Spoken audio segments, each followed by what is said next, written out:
ഇന്ന് ചെയ്യാൻ പോകുന്നത് ഒക്ടോബറിലൊക്കെ വനിതാ പാചകത്തിൽ അമ്മ മാറ്റി പരിചയപ്പെടുത്തിയിട്ടുള്ള ചന സ്നാക്ക് എന്ന റെസിപ്പിയാണ്.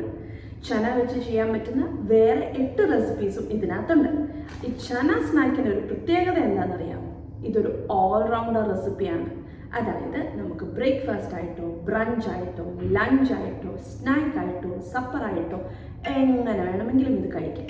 ഹൈലി റിച്ച് ഇൻ പ്രോട്ടീനാണ്, ഹൈലി റിച്ച് ഇൻ ഫൈബറാണ്. അതുകൊണ്ട് ഡയറ്റ് ചെയ്യുന്നവർക്കും അടിപൊളിയാണ്. ഒരു നേരത്തെ മീലായിട്ട് ഇത് ധാരാളം മതി. അപ്പം നമുക്ക് നോക്കാം എങ്ങനെ പ്രിപ്പയർ ചെയ്യാം.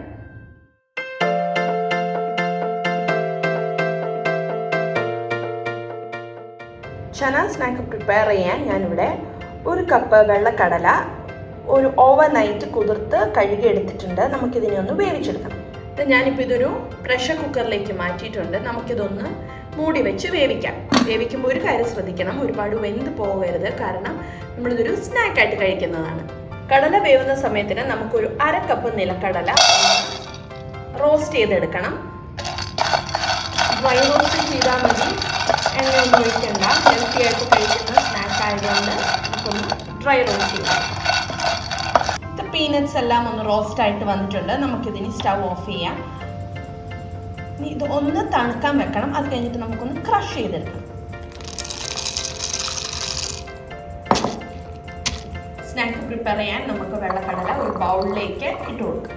ഇതിൻ്റെ ഒപ്പം ഒരു സവോള പൊടിയായിട്ട് അരിഞ്ഞത്, 3 പച്ചമുളക് പൊടിയായിട്ട് അരിഞ്ഞത്, പാകത്തിനുള്ള ഉപ്പ്, ഒരു 2 സ്പൂൺ നാരങ്ങാനീര്. ഉപ്പ് ചേർക്കുമ്പോൾ ഓർക്കണം, നമ്മൾ കടല വേവിച്ചപ്പോൾ ഉപ്പ് ചേർത്തിട്ടില്ല. അപ്പോൾ അതനുസരിച്ച് ഉപ്പ് ചേർക്കാൻ ശ്രദ്ധിക്കണം. മല്ലിയില പൊടിയായിട്ട് അരിഞ്ഞത്. ഇത്രയും നന്നായിട്ടൊന്ന് മിക്സ് ചെയ്തെടുക്കാം. വെള്ളക്കടലയും സവോളയും പച്ചമുളകും മല്ലിയിലയും നാരങ്ങാനീരും ഉപ്പും നമ്മൾ നന്നായിട്ട് മിക്സ് ചെയ്തു. ഇതിനെ നമുക്കൊന്ന് സെർവ് ചെയ്യാം. സെർവ് ചെയ്യുന്നതിന് തൊട്ട് മുമ്പാണ് നമ്മളിതിലേക്ക് പൊടിച്ചു വെച്ചിരിക്കുന്ന കടല ചേർക്കുന്നത്.